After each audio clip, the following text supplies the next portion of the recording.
পরিষ্কার করবেন যে বিগত সরকারের আমলে দিনে হোক আর রাতে হোক বিভিন্নভাবে নির্বাচন হচ্ছে, কিন্তু এই যে মটর শ্রমিক ইউনিয়নের যে নির্বাচনটা, এই নির্বাচনটা দীর্ঘ 1 যুগেরও অধিক সময় হয়নি।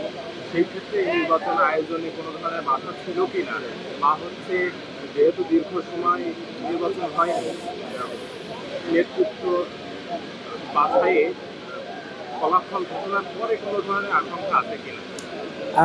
আপনারা দেখেছেন যে দীর্ঘ 12-13 বছর যে এই শ্রমিকরা তাদের আশা অনুরূপভাবে ভোটাধিকার প্রয়োগ করতে পারে নাই, সেটাই বাস্তব চিত্র।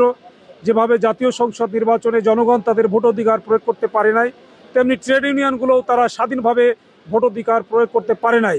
কিন্তু এই যে 2025 সালের যে ত্রিবার্ষিক নির্বাচন মটর শ্রমিক ইউনিয়নের, এই নির্বাচনে কোনো প্রকার কোনো সাইড থেকে কোনো প্রকার প্রতিবন্ধকতা আসে নাই, বরং ব্যাপক সহযোগিতা করেছে এবং মানুষ অত্যন্ত আনন্দঘন পরিবেশে, আপনারা দেখলে অবাক হবেন যে আমাদের মাঠে হাজার হাজার ভোটাররা উপস্থিত ছিল, গেটে হাজার হাজার জনতা উপস্থিত ছিল।